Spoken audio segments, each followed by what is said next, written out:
All right, welcome back, ladies and gentlemen. So this is the fun part. This is the opportunity where we're able to utilize the backdrop. We're able to have something where you can have some fun with this. Yes, there are some general guidelines that I'm gonna wanna talk to you about. However, I want you to use your creativity when it comes to this kind of stuff, because your backdrop is your opportunity to let your audience and your clients know who you are as a person, what you like, what are some of your passions, what are some hobbies, in order to be able to find somewhere where they can relate with you with.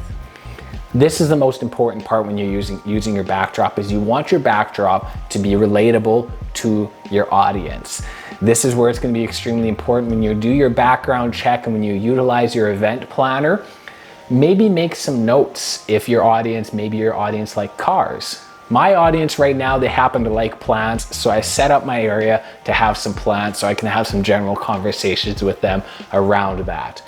When we're up in GB3 Studios, I have my basketball as my isolation piece. So when I sit down with my clients, I actually have my basketball in my backdrop, and every single time, I'm always gonna get questions about who signed the basketball, what's the basketball all about, and I have that there because it's something that I can talk a lot about, something that I'm extremely passionate about. So I want you to be mindful when you are setting up your backdrop that it's tasteful, no matter what region you're in, right? No political stance. Do not have your sales numbers up there. Do not have anything that may be cause of concern. You can see here in this section, let's move over to the Restream section. So hey, this is all being recorded on Restream right now. You stream, I stream.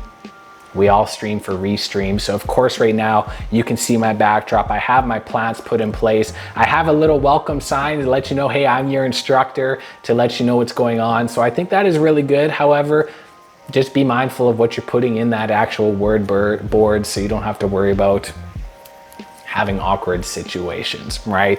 And of course, when I'm looking at my backdrop right now, I'm viewing all of this through my Restream camera, or the camera that I'm gonna be using for the meeting. Now, it's extremely important to take a look at the backdrop to make sure everything is even. I can see right now, hey, these bowls right here, they're a little bit uneven. This is not gonna be a concern for your audience. Again, this is virtual professionalism. I'm Garen, I'm your instructor, and I'm gonna notice these things. So it's important to be mindful of these kind of things to make it, again, quick adjustment to make it visually appealing. And then I'm centered in the frame here. Make sure to avoid it being too busy. You don't want your backdrop to be extremely busy to where it's overwhelming and you feel your clients almost have a claustrophobic feeling. My backdrop right now, I would probably put myself in a category where there's maybe too many things going on. However, the way I have them shelved out, you have the white backdrop behind it, so it's almost like each square is its own little art work, an art piece. So be mindful of that when you're setting up your backdrop. Right now, I'm very happy with the way my backdrop would be. We're gonna be talking about lighting in a little bit here, but I want you to be mindful of that little salt lamp I have there. There's a reason why I have a salt lamp there, and we're gonna talk about this. It's gonna be the 3-point lighting system.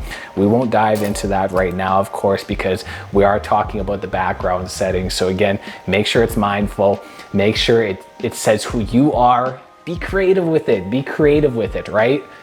Don't feel that this is a strict guideline. Just be mindful of it and just have yourself in a position where you're not going to be putting yourself in an awkward situation when it comes to your backdrop. Have fun with it.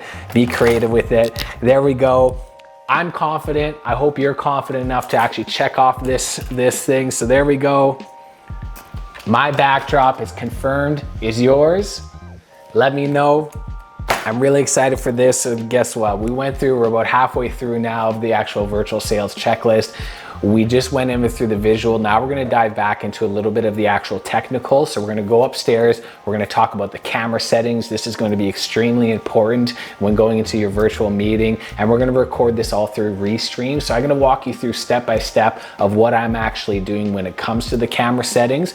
This is very important because when you're dealing with camera settings, you're going to be dealing with exposure, you're going to be dealing with different contrast depending on the day that we're going into.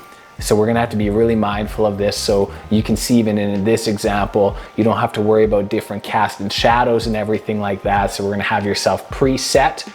so you're not having to make any sort of alterations in the meeting. You already know what to do. Let's head up to GB3 Studios. Let's talk quickly about the camera settings. And then of course, we're gonna come down and we're gonna start implementing that strategy. So let's go head up there.